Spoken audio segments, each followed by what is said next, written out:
Welcome back, iCyber golfers. I hope you all had a great Valentine's Day weekend. This week, I just want to share the results of my previous simulator golf tour, so to speak. We played the AT&T Pebble Beach Pro-Am. It was hosted there at Pebble Beach. On the TV, you saw that they played at both Spyglass and Pebble Beach. The tour itself, the simulator golf tour, both rounds 1 and rounds 2 were hosted at the Pebble Beach golf course. It was a bit challenging, as expected. It is one of the most difficult courses to play. There's water, the beach. The cool thing about it is the wind was not as much of a factor as it possibly can be in real life. So I will go through those results with you in just a few minutes from the web Auto-Putt tour and from the forward Auto-Putt tour. Just in retrospect, I just want to say that in both tours, I feel like I played very well. I can see week to week I'm getting progressively better. And on top of that, I can see that all the practice that I'm putting in the simulator is actually transitioning out into my real golf. I did get a chance to play out in the real world yesterday. Played at a golf course down here in South Texas in Bay City called Rio, Colorado. I ended up shooting an 86. And the coolest part about that whole experience was I just found that a lot of the things that I do in the simulator world, they're transitioning out into the real world. So I've seen my 3-wood and my mini driver. I'm now hitting those consistently in the fairway.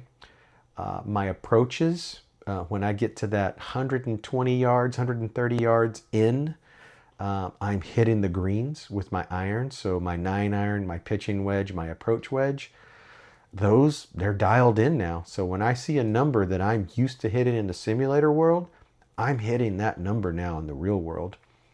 The only thing that does come into, play is that I do have real world elements, like elevation is more apparent. I have to hit up into some greens. Once you land on the green, the firmness of the green makes a big difference. Another part of my game that I see that has really improved has been chipping around the green. I want to say that yesterday when I played, some of my chips were about 25 yards. Some of them were probably 15 to 20 feet off the edge at different elevations around the green. And I was landing those things within 5 feet of the cup in some instances. So again, if anyone asks, do they believe that practicing in a simulator golf is going to impact you in the real world? I'll just say I'll be an example of it does help. And I think a lot of it just basically is the repetitive cycles that you go through hitting the ball.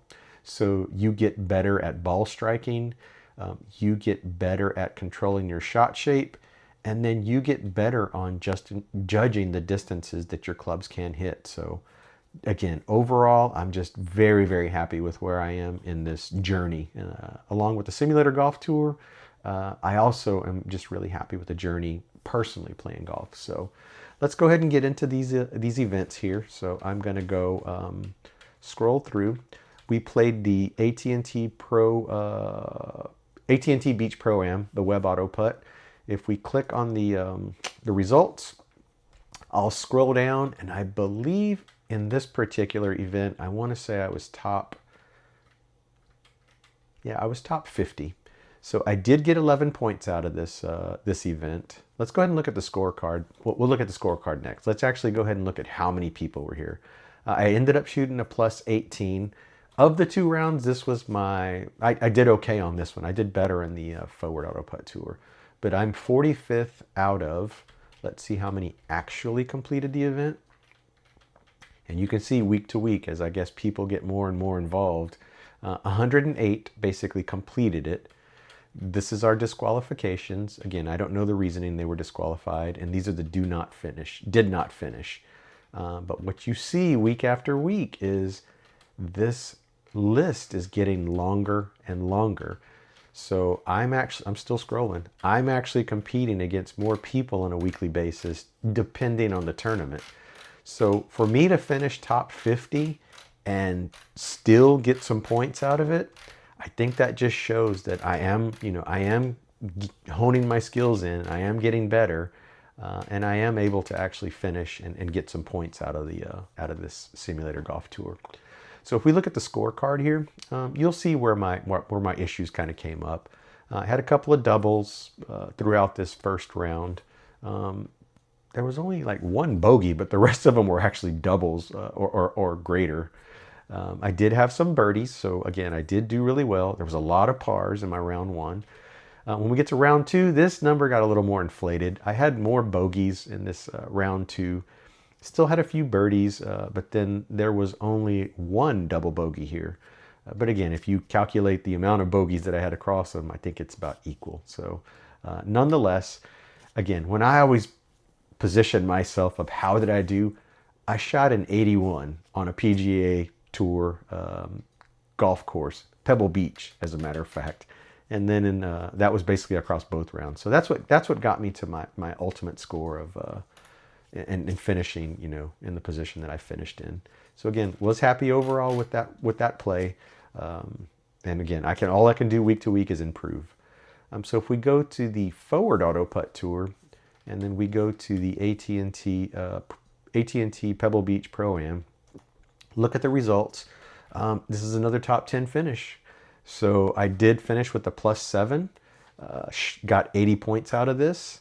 And this is ninth place out of, let's see how many completed it. So only 33 completed it. There's a lot of disqualifications, and there's a lot of did not finish. Again, scrolling here, there's a lot that did not finish. I think a lot of times what you'll see, and I'm going to say I'm not a victim of this, but I can see how it's easy to become that, is sometimes you post up such a bad number that you're just like, I don't even want to finish this event. Or maybe you just have something personally that you don't have the time to complete it. So I can see why there's a lot of do not finishes. The point here, though, that I'm trying to make is that I did finish top 10, which that's probably my second or third top 10 finish, with number 3 being the highest I've ever completed an event. But let's take a look at the scorecard.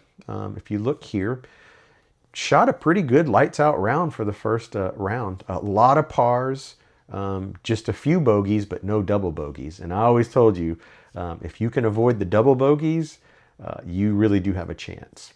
So I shot a 77. Again, this is from the forward tees, but I love this course. I love the Forward Tour just because of the experience you get on it, and just how challenging it can still be, because you're still competing, again, with yourself first, then the golf course, then the rest of the participants. So very, very good mental game as well. When I got to round 2, again, I was on a pretty good run here. Did shoot, I didn't get any double bogeys, I believe, all just bogeys, but I started off with 2 birdies right off the bat. So I felt like I was really going to shoot a low round, and did manage to do really well. So overall, I think I finished with a 74 on the second day and a 77 on the first day. So these are pretty low scores in my opinion. Again, on a PGA Tour golf course, Pebble Beach. So very, very happy with that.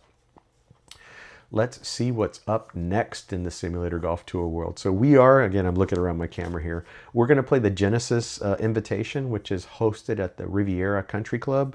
I think I've played this golf course maybe once or twice.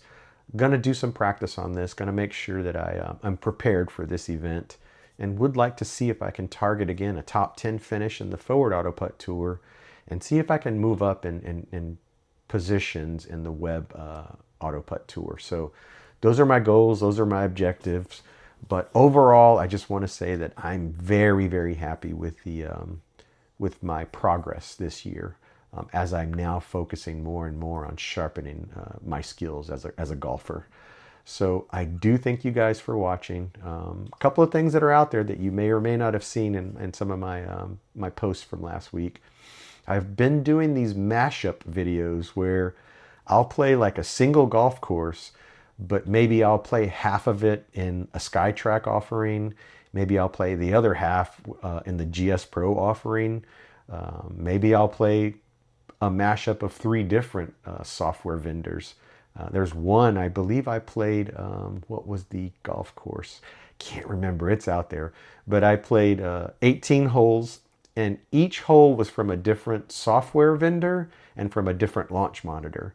Across my SkyTrack, my GS Pro, I have a Rapsodo MLM2 Pro now that I play with the course play with that, and then also Awesome Golf. So there's a mashup out there that has a single hole from every single one of those software vendors, just to showcase, what's out there for you guys, no matter what your budget level is.